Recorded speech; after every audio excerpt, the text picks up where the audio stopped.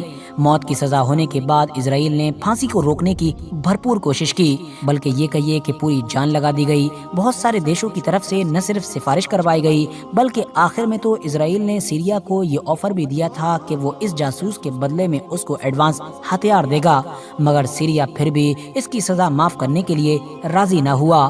پھر 18 اکتوبر سن 1965 کے دن آدھی رات میں ایلی کوہن کو جگایا گیا، سفید کپڑے پہنائے گئے اور سفید کپڑے پہنا کر دمشق کی ایک چوک پر لے جایا گیا۔ وہاں ایلی کوہن کے سینے پر ایک پوسٹر بھی چپکایا گیا جس میں عربی بھاشا کے اوپر نہ صرف ایلی کوہن کا گناہ لکھا ہوا تھا بلکہ اس کی سزا بھی لکھی ہوئی تھی، اور پھر تمام بھیڑ کے سامنے ہی ایلی کوہن کو پھانسی کے پھندے پر چڑھا دیا گیا۔ اگلے کئی دنوں تک کوہن کی لاش اسی چوک پر ہی لٹکی رہی اور ادھر سے گزرنے والا ہر انسان نہ صرف ایلی کوہن کی لاش کو دیکھتا بلکہ اس کے سینے پر جو پوسٹر لگا ہوا تھا اس کو بھی پڑھا کرتا تھا۔ دوسری طرف اسرائیل میں جیسے ہی اس پھانسی کی خبر چھپی تو فوراً پورے اسرائیل میں گدر مچ گیا۔ عام پبلک سڑکوں پر نکل آئی اور رات ہی رات میں یہ جاسوس اسرائیل کا سب سے بڑا ہیرو بن گیا۔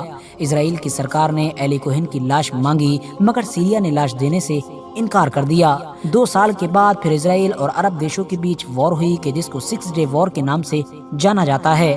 اس وار میں اسرائیل کی طرف سے عرب کے دیشوں کو بہت کم وقت میں ہی شکست دی گئی تھی، اور اس بات پر لگ بھگ سبھی اتہاسکار ایگری کرتے ہیں کہ اس جنگ میں اسرائیل جو اتنے کم وقت میں عرب دیشوں پر بڑھت بنانے میں کامیاب ہوا تھا اس کے پیچھے سب سے بڑی وجہ ایلی کوہن کی جاسوسی تھی، کیونکہ بار بار ایلی کوہن جو سیریا کے بارڈرز پر جا کر دورہ کیا کرتا تھا، اسپیشلی گولان ہائٹس کی ساری لوکیشن اور ساری پوزیشنز کو دیکھا کرتا تھا، وہی ساری چیزیں ہی اسرائیل کو کام آئی تھیں۔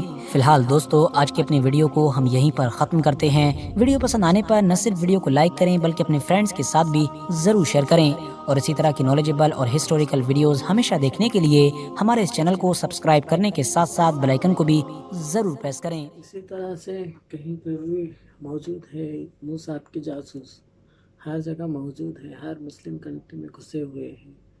میرے خیال سے اسی لیے ہمیشہ فیل ہوتے جا رہے ہیں۔ جو بھی آپریشن کرنے کی کوشش کرتا ہے، یا ایران، عراق، اسرائیل، سیریا، ایران، ہر جگہ جاسوس موجود ہیں ان شیطانوں کے۔ اور بہت سے مووی میں دیکھے ہیں ہم لوگ، یہ لڑکیوں کو بھیج کر ہینی ٹریپ میں پھنساتے ہیں، اس طرح سے پھنسا کے ان لوگوں کو بلیک میل کر کے بھی اندر کی جانکاری باہر نکالنے کی کوشش کرتے ہیں۔ یہ دیکھ کر یہی لگتا ہے کہ ہم لوگ کہیں نہ کہیں ان کے جال میں پھنستے جا رہے ہیں جاسوسوں کے۔